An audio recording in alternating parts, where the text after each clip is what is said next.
A budget is an extremely effective tool for a company that is focused on achieving its objectives.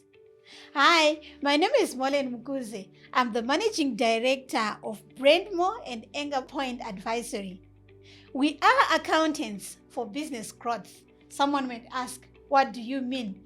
Because we partner with businesses and we help them achieve their financial strength through the growth of their top line as well as the increase in their bottom line. Do you know that companies frequently find the budgeting processes to be time consuming because they do not have well-defined objectives? If you do not create a budget for your business, you will be losing out on an extremely vital element of achieving better success for your company or for your business.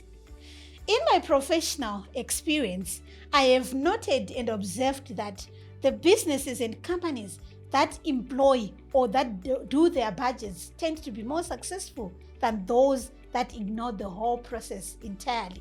They tend to be consciously of where they are heading and why they are heading to that direction. For more information, listen to our previous video on where we spoke about the importance of budgets. For you not to miss out on our future content, subscribe to this business channel. Okay, budgets are classified in several categories. In this video today, I'll demonstrate the several types of budgets that can be used in various situations and circumstances. I'll tell you my preferred methods of budgeting as well as how to use a budget as a powerful tool in your business.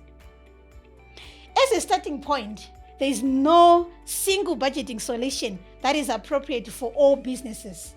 A variety of factors influence the style of budgeting that a company chooses to use and implement. This is dependent on a variety of criteria or factors, including, not limited to this, the size of your company, the industry that you are in, the location of your company, and your goals and objectives within that company. Each of these budgeting techniques that I'll describe in this video can either be static or flexible, depending on the circumstance. Budgets that are static are those that are set in stone and do not change. And on the other hand, budgets that are more flexible can be altered at any point during the company's financial year, making them more adaptable to circumstances and situations. Okay, let's look at the different types of budgets, their advantages and their disadvantages. Number one, incremental budgeting. Incremental budgeting is the most straightforward, but is also the most misused method of corporate budgeting, and it is most likely what comes to mind when you think of a standard budget. Incremental budgeting simply takes the previous year's actual financial data and adds or subtracts a percentage to arrive at the current year's budget. For example, you can simply add 10% to the budget when you anticipate that you are growing or your growth percentage will be 10% in that budget for the current year. Let's look now at the disadvantages and advantages of it.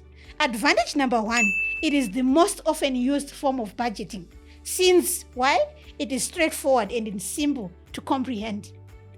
Advantage number two, incremental budgeting is simple to compute and can be used to make company-wide budget adjustments quickly and easily. Number three is the most effective when the key cost driver in your organization do not change from year to year. But there are also disadvantages.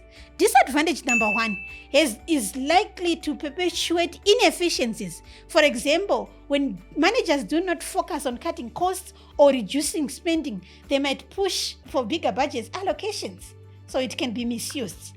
A disadvantage number two, it is almost certain in budgeting slack. For example, the budget process becomes so unimportant to managers that they no longer pay attention to it and instead concentrate solely on how to boost the budget for a specific percentage for that particular year. Disadvantage number three, it is also prone to overlook external drivers of a company operations and performance, such as specific input costs which are important to consider, especially for that particular year.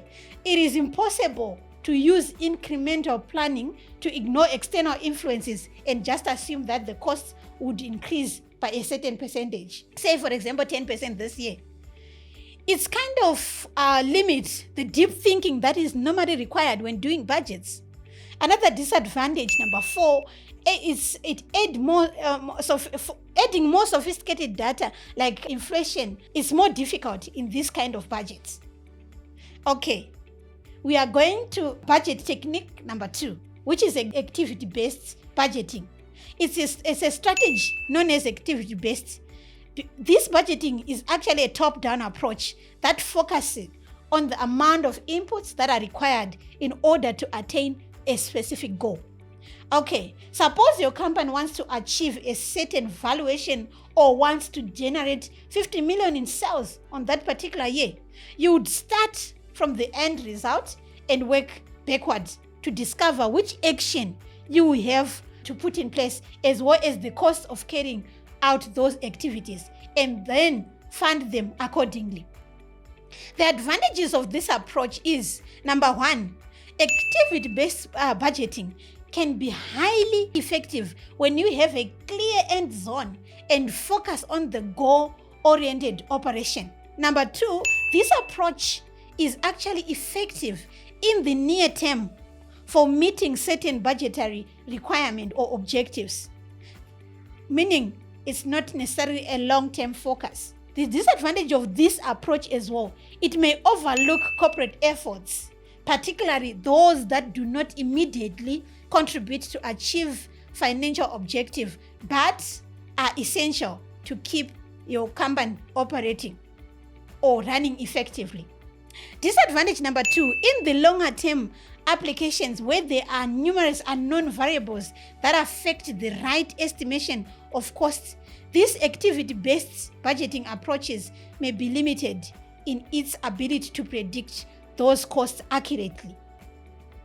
Okay, another technique, number 3, which is value proposition budgeting. When it comes to value proposition budgeting, from its name, it is all about value in the context of value proposition budgeting. Each and every budget line item is scrutinized to assess the value it gives to the company, its customers, or its stakeholders like employees and other stakeholders as well as maybe expenses associated with it. In this case, the budgets must be itemized and justified in order to demonstrate value to the organization.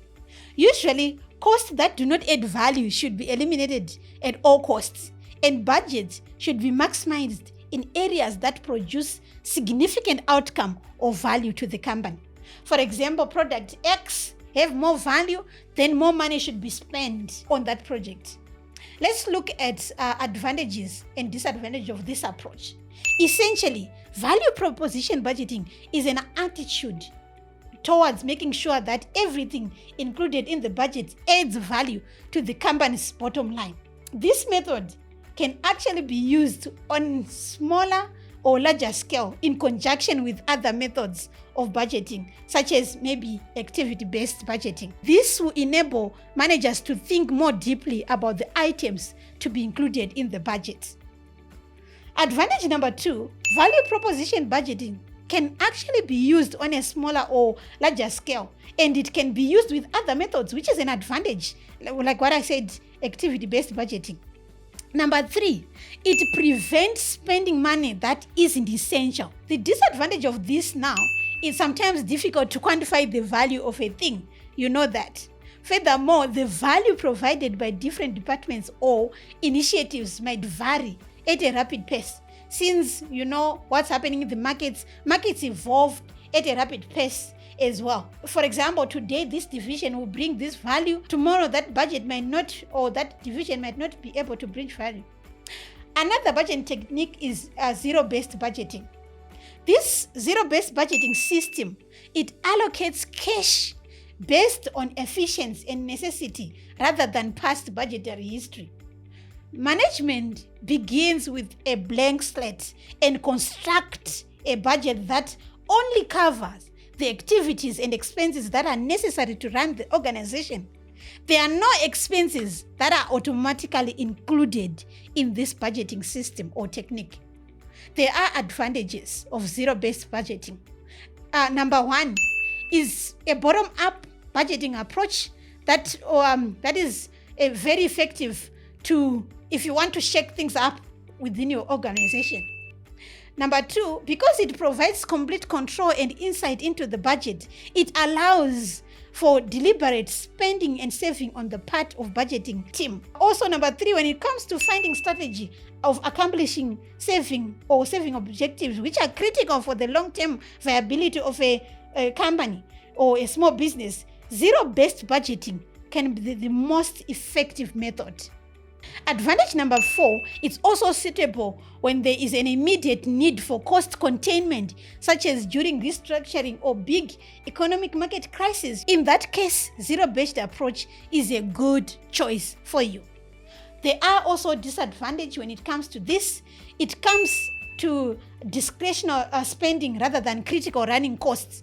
Zero-based budget is the most effective approach. Because of this, it can be very time-consuming process. Imagine thinking. My personal recommendation is zero-based budgeting, because this technique is shown to benefit companies in remaining focused and in carrying expenses that are necessary for the operation of their business. Like I mentioned before, this depends on a variety of factors, including the size of your company, your industry that you are in, your location, or your organizational goals. That's it for today, good people. Please let me know in the comments area below which method of budgeting is most appropriate for your company and the reasons why it's appropriate. Remember, for you not to miss out on future Prime content, subscribe to this channel, like and comment and share. Thank you. See you soon.